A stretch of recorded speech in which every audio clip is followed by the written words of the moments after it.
किसान, बदलते भारत की शान। डीडी किसान, बदलते भारत की शान।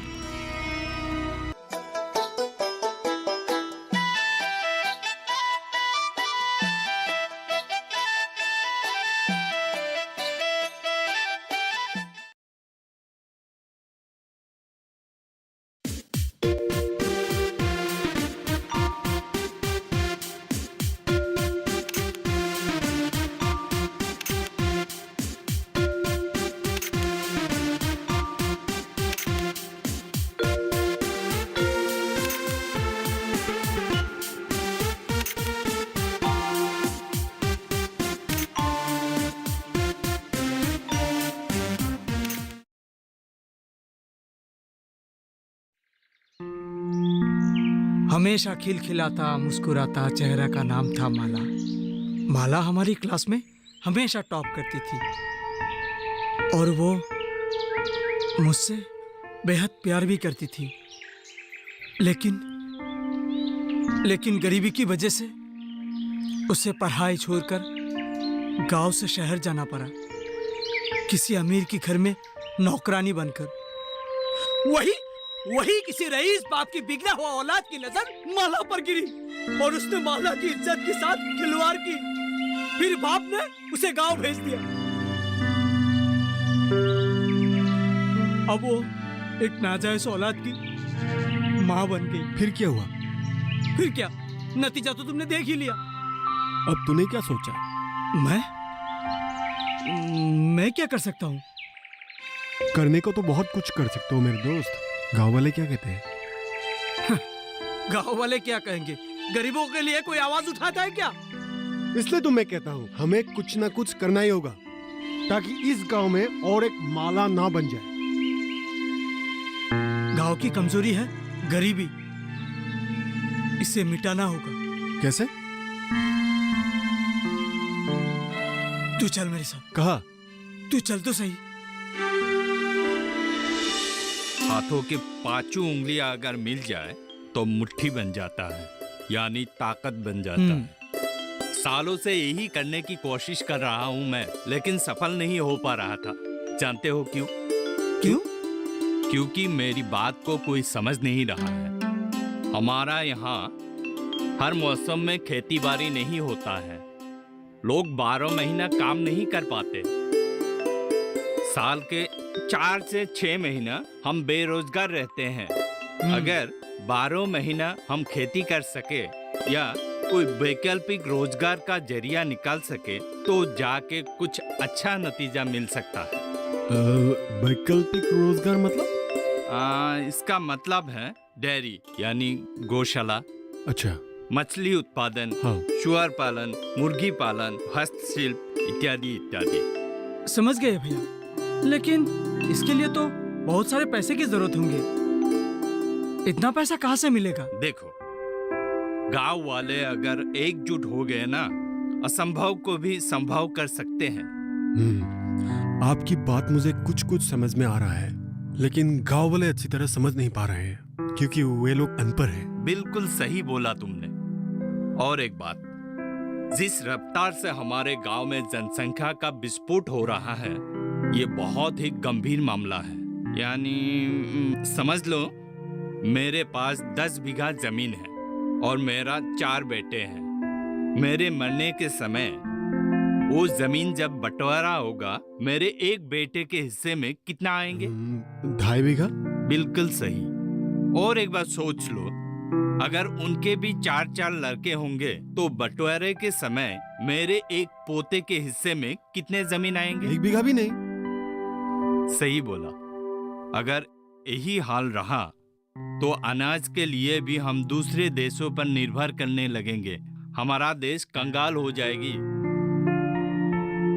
हमारे देश के सारे किसान अगर एकजुट होकर खेती करने लगेंगे तो खेती में भी आधुनिक संसाधनों का इस्तेमाल कर सकेंगे। हाँ, अगर एक बार समय पर बारिश नहीं हुआ तो हमारे खेत सूखे के सूखे रह जाते हैं। वही तो, अकेले नहीं कर सकते। अगर एकजुट हो गए ना तो सिंचाई का भी प्रबंध हो सकता है। इसके लिए सरकार हमारी मदद जरूर करेगी।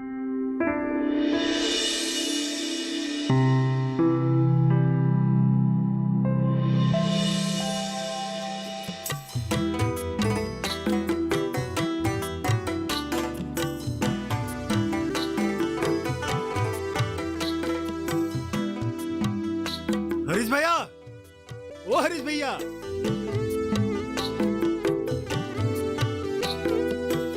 माया भाभी, कौन? हम चंदन और राजेश। क्या है? आप जरा बाहर आइए तो। लड़के लोग बुला रहे हैं, आप जाते क्यों नहीं? मैं जाऊं या ना जाऊं तुझे क्या? लड़कों की आवाज कान में पड़ते ही आगे उछल के चेहरा दिखा दे। कितने दिन बोलना पड़ेगा तुझे? आपके ही तो भाई बंधु है, मेरा क्या? हम अंदर आ जाए क्या? नहीं नहीं नहीं, वही रुको वही रुको। अंदर जा, अंदर जा। हाँ?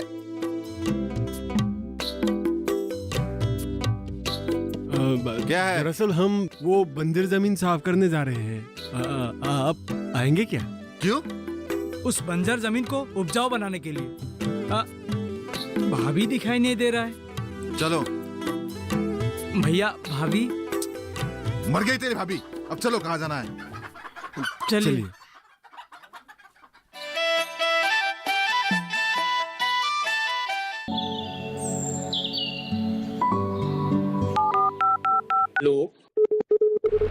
कार्यक्रम के पहले कॉलर जुड़ गए हैं उनका साथ। इस बीच हमारे पास कुछ ईमेल्स भी आए हैं। सवाल पूछिए अपना। में जो मकान पैदा करेगी, इनमें कौन सी सावधानी बरतनी है? गर्म इलाकों के लिए आप HRM 99 इनसे आप कुछ फल ले सकते हैं। जैस्मीन के पेड़ पे जैस्मिन, फल निहार। उसको पूरी खुली धूप चाहिए। फसल में कीट लगा हो या कोई बीमारी, पशुपालन में हो कोई दिक्कत या चाहिए कोई जानकारी, फोन उठाइए, नंबर मिलाइए और कहें हेलो किसान। सोमवार, बुधवार और शुक्रवार शाम 6 से 7 बजे सिर्फ डीडी किसान पर।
झूठ, ये सरासर झूठ है। वो जमीन सरकारी है। अगर वो जमीन सरकारी है तो लंकेश नारायण चौधरी किस हक से वो अपना अधिकार जता रहे हैं? जिस हक से तुम लोग अपना अधिकार जताने जा रहे थे। मतलब वही जो तुम लोग समझ रहे हो। जब से हमारे गांव वालों ने उनको जमीन बेचना इनकार कर दिया, तब से ही उनका निगाह उस बंजर जमीन पर है।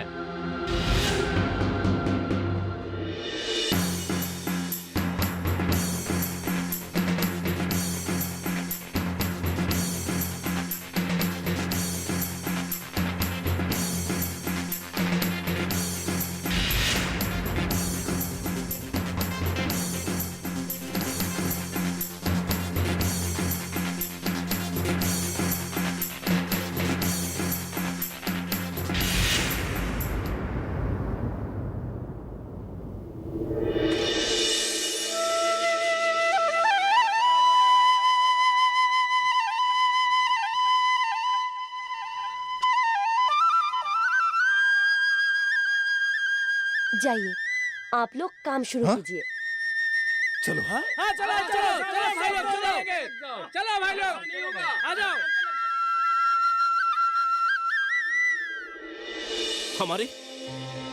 हमारी सब के ऊपर पानी फिर गए हैं भैया। शायद उन लोगों को अंदाजा नहीं लंकेश नारायण चौधरी क्या कर सकते हैं। गांव वालों के मन से आपका डर निकल गया है भैया। कैसे नहीं निकलेगा? अपनी छोटी बहन जो हमारे खिलाफ खड़ा हो गई। हाँ भैया, हाँ, पल्लवी ने गांव वालों के सामने हमारा इज्जत मिट्टी में मिला दिया है भैया। बस हम भी देखते हैं वो लोग कैसे क्या कर सकते हैं।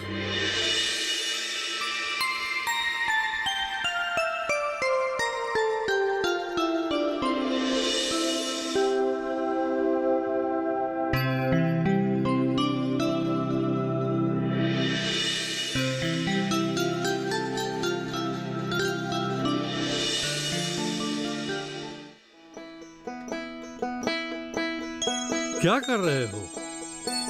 पोल्ट्री फार्म का हिसाब निकास पिताजी। कैसा चल रहा है? पहले तो 10 आदमी था, अभी बढ़कर 15 हो गया है। मैं तो मुनाफा की बात कर रहा हूँ। मुनाफा हो रहा है पिताजी, इसलिए तो लोग धीरे धीरे आकर्षित हो रहे हैं। लेकिन पोल्ट्री फार्म से सबका गुजारा होगा क्या? नहीं, ये तो सिर्फ शुरुआत है। उस दिन हम लोग ब्लॉक ऑफिस गए थे, वहाँ अधिकारी ने सुझाव दिया इंटीग्रेटेड मिक्स फार्मिंग खोलने का। इंटीग्रेटेड मिक्स फार्मिंग का मतलब क्या है? फार्म का इलाका बड़ा होना चाहिए, जहाँ मुर्गी पालन के साथ गौ पालन, मत्स्य पालन, बतख पालन और चूअर पालन का भी विचार कर सके। सोच तो अच्छी है, लेकिन इतने सारे काम करने के लिए तो ढेर सारे पैसे लगेंगे। पैसे नहीं पिताजी, रुपए, और एक ही दिन में थोड़ी ही होंगे, धीरे धीरे सब कुछ होगा। अच्छा, ठीक है। ये सब तो ठीक है, लेकिन पल्लवी के साथ तेरा क्या रिश्ता है? दोस्त है माँ। सिर्फ दोस्त? क्या हुआ, तुम चुप क्यों हो? लड़की तो अच्छी है, लेकिन उसके दोनों भाई अहंकार से भरा हुआ है। धीरे धीरे सब कुछ बदल जाएगा माँ।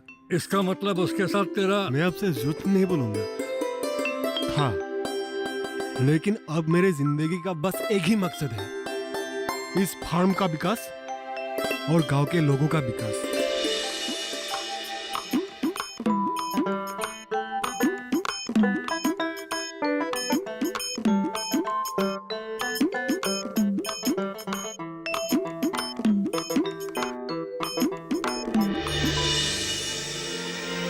माला, मैं कौन हूँ? बोलो बोलो।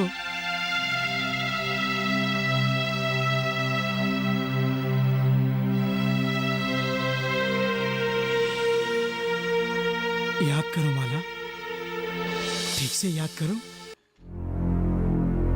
माला, तू यहाँ क्या कर रही है?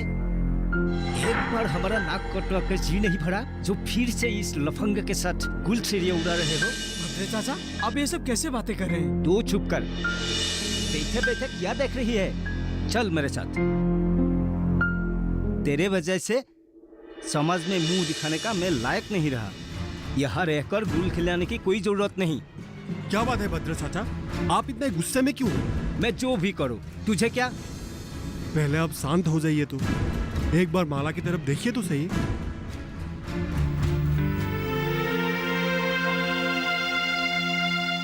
दो तीन महीने पहले की माला और आज की माला में आपको कोई फर्क नजर आ रहा है? देखिए, धीरे धीरे सुधर रही है वो कैसे? इसका एकमात्र कारण है ये लफंगा राजेश। प्यार करता है आपकी बेटी से, शादी करना चाहता है, अगर आपकी मंजूरी हो तो। क्या? राजेश माला से शादी करेगा? हाँ हाँ चाचा, ये जानने के बाद भी कि इस अभागन के साथ क्या हुआ है।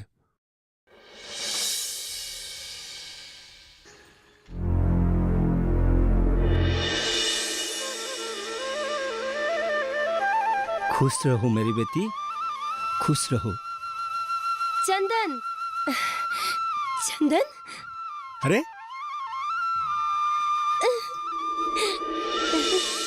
पल्लवी क्या कर रही हो? लोग देख रहे हैं। छोड़ो। देखने दो। अरे लोग क्या कहेंगे?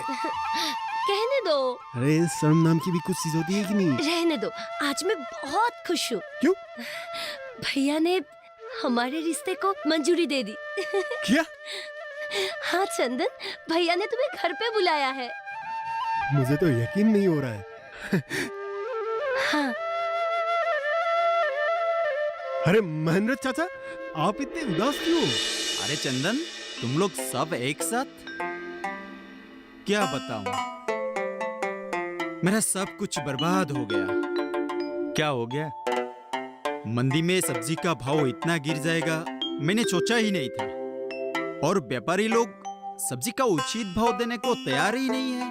आप लोग सब्जियां शहर क्यों नहीं ले जाते? शहर ले जाने के लिए मेरे पास कोई जरिया नहीं है, और उतना उगाता भी तो नहीं है ना। ये हाल सिर्फ आपका है या सारे किसान का? सबका यही हाल है बेटा।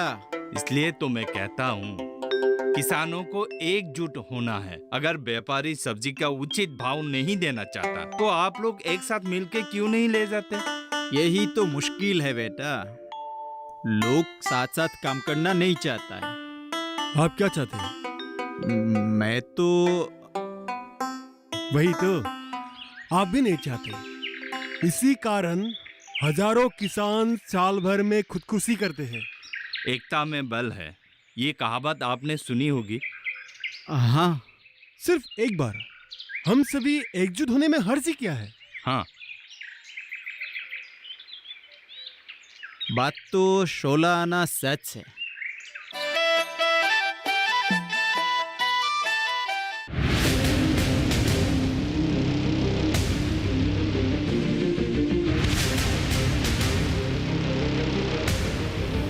जब तपती है धरती, सूरज उगलता है आग, ठंड में जब सर्दी जमा देती सबके हाल, सब छुप जाते अपने अपने घरों में, तब बाहर निकलता सिर्फ एक इंसान, भरने के लिए हम सबका पेट, खून को पसीने की तरह देता बहा, थक जाता, झुलस जाता, हो जाता बीमार, तब उसकी सेहत का ध्यान रखता सिर्फ डीडी किसान।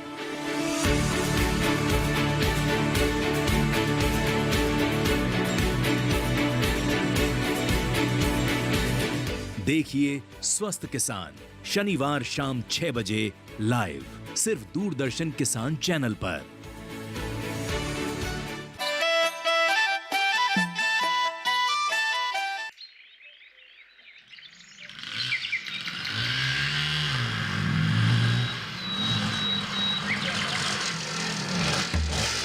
रुको रुको रुको रुको।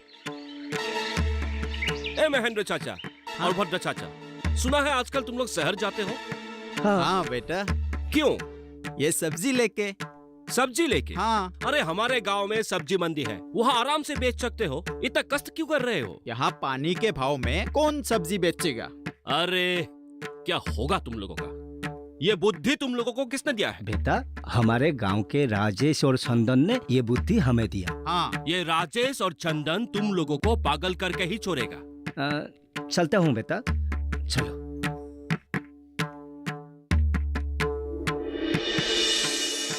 राजेश और चंदन, तुम लोग यहां तक पहुंच गया? देख लूंगा तुम लोगों को।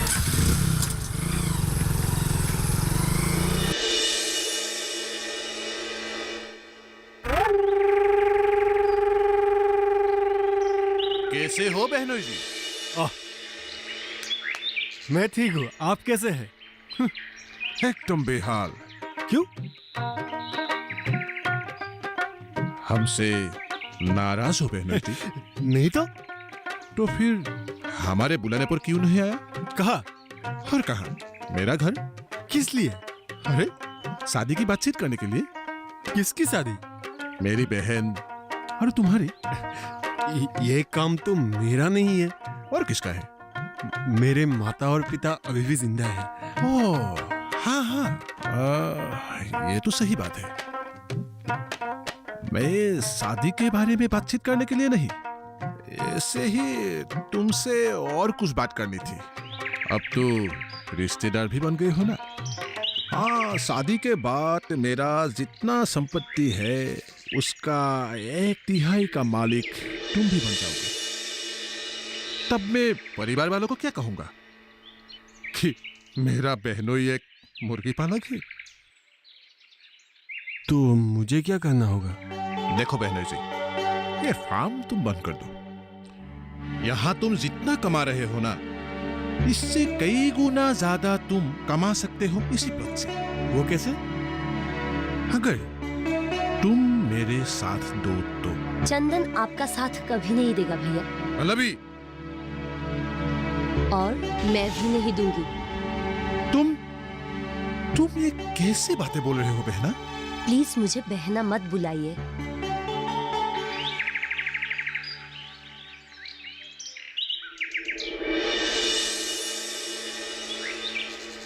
पल्लवी, तुम्हें उनसे ऐसी बातें नहीं करनी चाहिए थी। कोई तुम्हारा मजाक उड़ाए ये मैं सह नहीं सकती।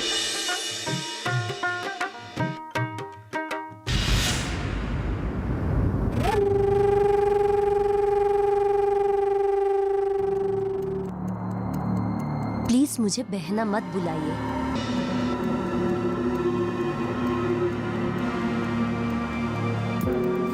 पल्लवी, तुम्हें उनसे ऐसी बातें नहीं करनी चाहिए थी। कोई तुम्हारा मजाक उड़ाए ये मैं सह नहीं सकती।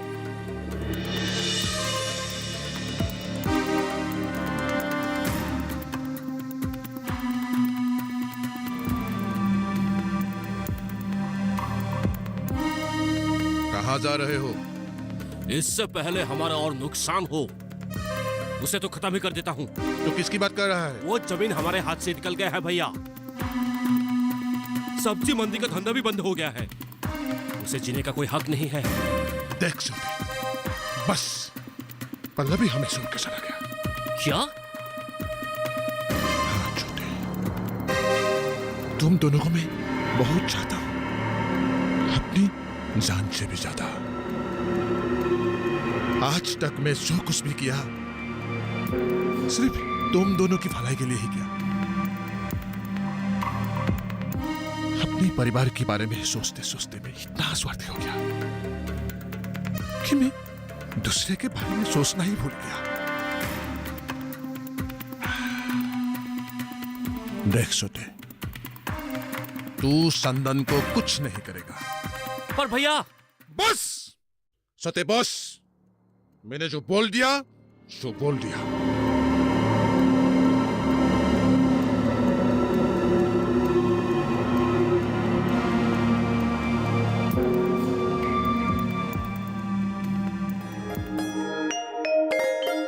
मैं अपराधी हूं आप सबका। इस गांव में एक सीमेंट फैक्ट्री निर्माण करके पूरे गांव को बर्बाद करना चाहता था, लेकिन अब नहीं। पहले तो आप कहते थे अगर सीमेंट फैक्ट्री लग जाएगा तो गांव वालों को बहुत फायदा होगा। फायदा होता मेरा, फैक्ट्री मालिक का, और सीमेंट की प्रोडक्शन से सिर्फ हमारा गांव ही नहीं, आसपास के सारे गांव बर्बाद हो जाते।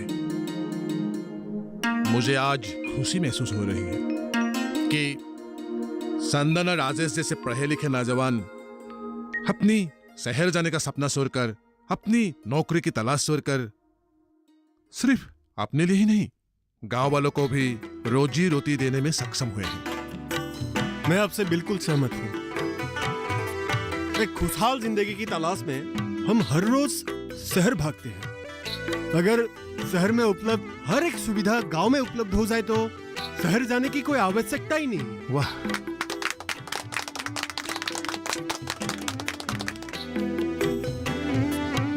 शाबाश।